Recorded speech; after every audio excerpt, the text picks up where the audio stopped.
జగిత్యాల జిల్లా రాయికల్ పట్టణ వ్యవసాయ మార్కెట్ కమిటీ ఆవరణలో మక్కల కొనుగోళ్లు రైతులకు తీవ్ర ఇబ్బందులు కలిగిస్తున్నాయి. స్థానిక రైతులతో పాటు చుట్టుపక్కల మండలాల రైతులు కూడా పెద్ద ఎత్తున మక్కలను కొనుగోలు కేంద్రానికి తరలించడంతో మార్కెట్ యార్డు పూర్తిగా కిక్కిరిసిపోయింది. ఎక్కడ చూసినా మక్కల కుప్పలే కనిపిస్తుండగా సరిపడే స్థలం లేక రైతులు యార్డులో లారీ వెళ్లేందుకు దారి కూడా లేకుండా ధాన్యాన్ని నిల్వ చేస్తున్నారు. కొనుగోలు ప్రక్రియ నెమ్మదిగా సాగుతుండడంతో రైతులు రోజుల తరబడి యార్డులోనే నిరీక్షించాల్సి వస్తుంది. లారీల కొరత కారణంగా తూకం వేసిన బస్తాలను కూడా తరలించలేక కేంద్రంలోనే నిల్వ చేస్తున్నారు. దీంతో రైతులు తమ సొంత పనులు మానుకుని ధాన్యం ఎప్పుడు తరలిస్తారా అని ఎదురు చూడాల్సిన పరిస్థితి ఏర్పడుతుంది.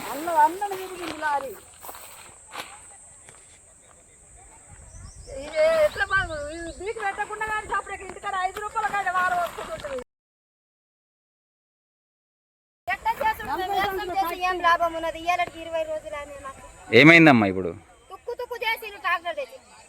ట్రాక్టర్లో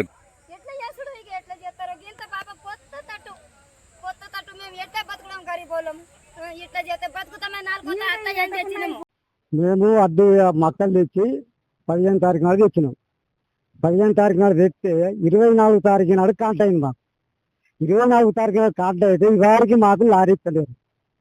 ప్రతి ఒక్కరు 3,000 4,000 ఎత్తుకుంటే తెల్లలాగా దోపిస్తున్నారు.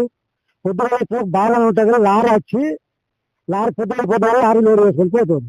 మాకు ధాన్యం అంటే మిగతా కడ ఎత్తుకోకూడదు అంటాడు. మొత్తం లారీ మొత్తం అక్కలక్కలు మొత్తం మక్కలన్నీ అక్కలక్కలు అయినాయి, ఖరాబ్ అయినాయి.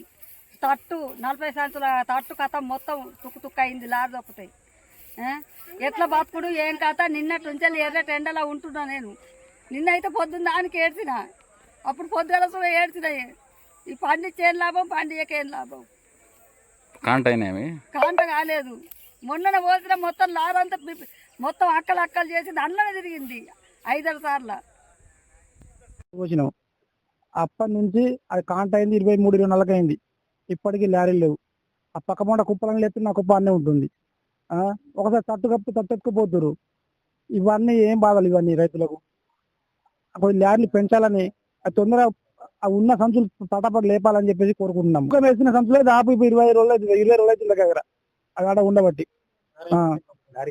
Lorry shortage. మళ్ళీ మేము కోట్లకి వెళ్ళి వస్తున్నాం. వచ్చే టైంకి ఏమో లారీ వచ్చే చెప్తలేదు, ఇన్ఫర్మేషన్ ఇస్తలేరు. లేమంటే మీరు లేరు టైం కంటారు. ఏదో సమస్యలు ఇట్లా నడుస్తున్నాయి.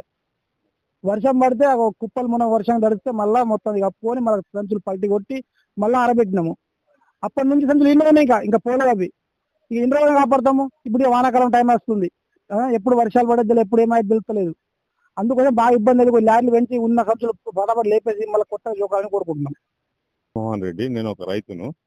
నేను ఒక 269 బస్తాలు ఒక 26 తారీఖు నాడు అతి కష్టంతో కాంట చేయడం జరిగింది. వీళ్ళ ఎంబడవాడి అప్పటి నుండి ఇప్పటి వరకు ప్రతిరోజు నా పనులు విడిచిపెట్టుకుంటూ ఇక్కడికి వచ్చి నా బస్తాలు ఎప్పుడు లిఫ్ట్ అవుతాయి అని వీళ్ళ ఎంబడ తిరగడం జరుగుతుంది. కానీ వీళ్ళు మక్కలు ఉన్నాయి, దారి లేదు, ఆ దారి సరిగ్గా వస్తే మాత్రం మీ బస్తాలు లిఫ్ట్ చేస్తామని చెప్పడం జరుగుతుంది. ప్రతిరోజు ఇదే కహాని వీళ్ళది. అయితే మేము మా పక్క పంటి పనులన్నీ విడిచిపెట్టుకుంటూ ఇక్కడికి వచ్చి మా టైం వేస్ట్ చేసుకొని మళ్ళీ సాయంత్రం వెళ్ళడం జరుగుతుంది. సో దీనివల్ల ఎంత రైతులకు నష్టం జరుగుతుందో మీరు ఒకసారి అర్థం చేసుకోండి. మేనేజ్మెంట్ అంటారు దారి లేదు. మాకంటే ముందు జోగిన వాళ్ళే, అంటే మాకంటే తర్వాత జోగిన వాళ్ళేమో లిఫ్ట్ చేస్తారు, లిఫ్ట్ చేస్తలేరు. అట్లా అడిగితే వాళ్ళు దారి లేదు, మీ బస్తాలకు దారి లేదు. వీళ్ళ మిస్టేక్ ఏంటంటే దారి ఉంచుకోకపోవడం. దీంట్లో లారీ పోవడానికి కనీస దారి ఉంచుకొని వాళ్ళని మెయింటైన్ చేస్తే మాత్రం ఒక సీరియల్ వైజ్ వీళ్ళు ఖచ్చితంగా మెయింటైన్ చేసి ఏ రైతు కూడా ఇబ్బంది జరగకుండా చూసుకుంటున్నారు. కానీ వీళ్ళు ఇబ్బంది జరుగుతుందంటే సరిగా లేకపోవడం వల్ల. సో ఇట్లాంటి ప్రాబ్లమ్స్ చాలా ఎదురవుతున్నాయి. ఒకటే లారీ వస్తుంది. వేసి అధికారులు పట్టించుకొని రైతుల సమస్యలు అతి తొందరగా తీరుస్తే చాలా బాగుంటుంది. ఎందుకంటే మాకు మళ్ళీ ఇంకొక టెన్షన్ ఏంటంటే గాలివానాలు వస్తే మళ్ళీ ఈ ధాన్యం తడిచిపోతే మాకు చాలా ప్రాబ్లమ్స్ చేస్తారు వీళ్ళు. మేము ఎక్స్పెక్ట్ చేసేది ఏంటంటే అతి తొందరగా మా బస్తాలు లిఫ్ట్ అయితే ఇంకొక వెనకాల రైతు అతను కూడా తొందరగా అతని వెయిట్ చేయడం జరుగుతుంది, అతని కూడా లిఫ్ట్ చేయడం జరుగుతుంది. ఈ నెలలో మాత్రం అందరి క్లియర్ కాకపోతే మాత్రం చాలా ప్రాబ్లమ్స్ ఎదుర్కోవాల్సి వస్తుంది రైతులు. సో మేము కష్టపడి ఈ 3 నెలలు 4 నెలలు కష్టపడి పండించిన పంటను మేము ఇక్కడ ఇంత కష్టపడి మేము ఎంత పండించడానికి కష్టపడుతున్నామో ఈ అమ్మటానికి కూడా అంతే అంత రెట్టింపు కష్టపడాల్సి వస్తుంది. సో ఏంటంటే ఇది మా బాధల్ని మీరు కనీసం పట్టించుకొని అతి తొందరగా లిఫ్ట్ చేస్తే ఇప్పటికైనా చాలా సంతోషం. ప్రతి రైతు సంతోషపడతారు. మిమ్మల్ని అందరినీ మనస్ఫూర్తిగా వేడుకుంటున్న అధికారులు అసలే స్పందిస్తలేరు. లారీలు ఎందుకు వస్తలేవు? లారీలు ఉంటే 15,000 సంచులు ఉండేవి, ఎందుకు తీసుకుపోతలేరు? వర్షం పడితే ఏంది అక్కడ మొక్కలకు మొలకలు వస్తున్నాయి. ఎవరు బాధ్యత? రైతు జోగించుకున్న తర్వాత పోయేదాకా మాదే బాధ్యత. ఇప్పుడు మాకేమన్నా ఉన్నాయా? తట్లు ఉన్నాయా? ఏమన్నా ఉన్నాయా చెప్పండి. టార్పాలిన్లు లేవు. ఏమనంటే అన్ని ఇచ్చినాం ఇన్ని ఇచ్చినాం అంటారు. ఏమనంటే ఓన్లీ మా మందమే, వీళ్ళేమంటారు మా మందమే ఇస్తామన్నట్టు. మా మందం అంటే ఇంత పెద్ద గ్రౌండ్ ఉంది, దీనికి కనీసం కూడా మట్టి పోసిరా? ఆడ వాన పడితే బొందలు అవుతున్నాయి. చుట్టుపక్కల 3 మండలాల నుంచి వస్తుంది. లేరా మాకు దెబ్బట్టి మేము సీరియల్ రాసి ఇచ్చిన దాని ప్రకారం వాళ్ళు పోక వేరే రైతు దగ్గర కాంట పెడితే ఆ రైతు దగ్గర నుంచి కాంట అమలు తీసుకుపోలేదు. ఇంకొక రైతు వచ్చి ఇదిగోని పేరు అది బస్ రోజులు నచ్చింది. తర్వాత మేము సీరియల్ రాసియలేదు. వాళ్ళ ప్రకారం సంచులు ఇచ్చిన ప్రకారం జోకున్నారు. ఆ జోకినా కానీ మాకు దుబ్బ ఉన్న లారీలకు తొందర పంపినాం.